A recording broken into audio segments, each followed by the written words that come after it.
Hello everyone.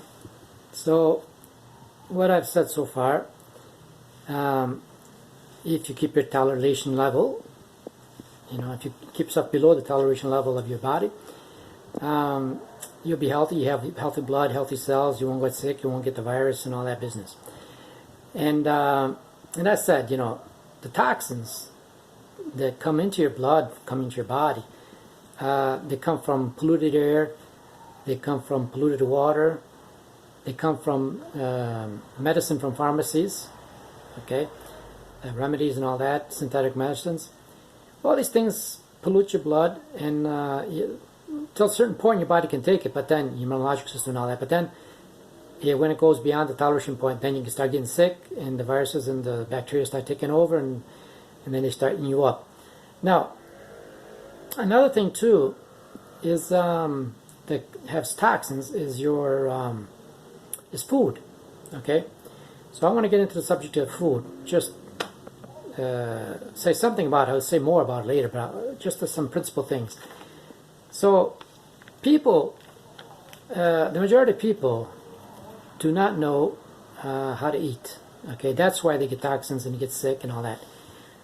They never had any education, diet education. So because of that, unhappily, the poisons come in, and then they start getting sick and all that. They don't realize that the food they eat is what makes them sick. Okay, so what is it with food? All right, people don't know what to eat. Okay, not knowing what to eat, then you get sick. They don't know what not to eat. They eat the wrong things.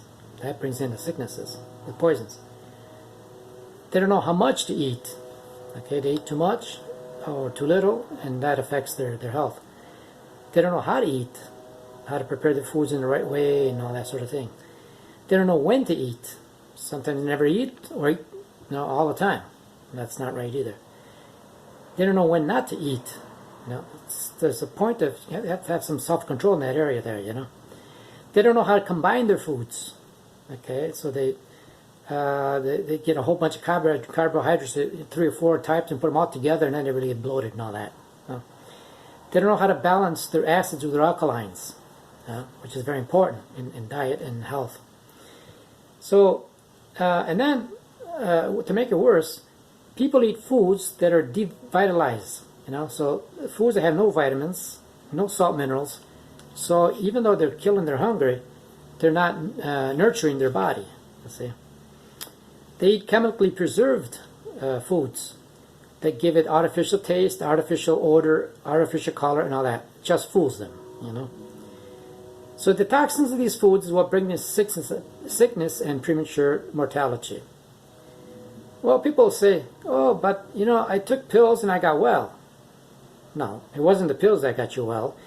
It's that you were lucky enough to have your immune system still working that got you well, So don't get fooled by that. So to sum up what plants are, okay, what plant therapy is. Plants do basically 3 things. They purify your blood, take away the toxins. They nurture your body because they got salt, minerals, and vitamins.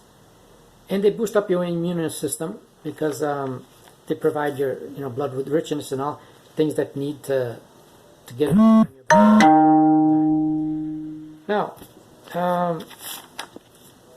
Now I'm going to get into some, one of the, each time I make a video, I'm going to talk about one medicinal plant, okay? So, what I want to talk about today is a medicinal plant, herbal plant, that comes from Norway, okay? And it's called Angelica, okay? Because it's Angelical, what it does and all that. I'll tell you what it does, but here I'll show you what it is, okay? This is the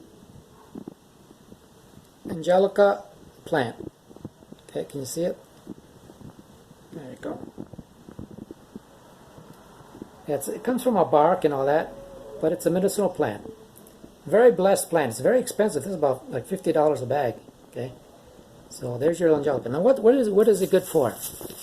Okay, Angelical plant will clean your blood and pure your blood from toxins. All right. It's good for the respiratory system, good for bronchitis, chest illness, throat infections, pulmonary diseases, hoarseness.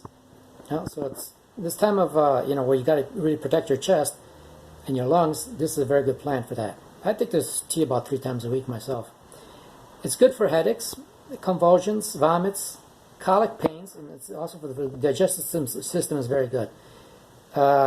Stomach weakness and dilation, difficult digestion, and also good for the liver, the kidneys, and the bladder. Good for gout, rheumatism, tetanus, typhus, gases, and cramps. And it's in an external way. I make this tea and I rub it on my skin. But it's good for itchy, infected skin, and it cleans it out and disinfects and all that, and helps your skin get rid of its bacteria and all that. So that's a lesson for today, and the next video I'll talk about some more plants.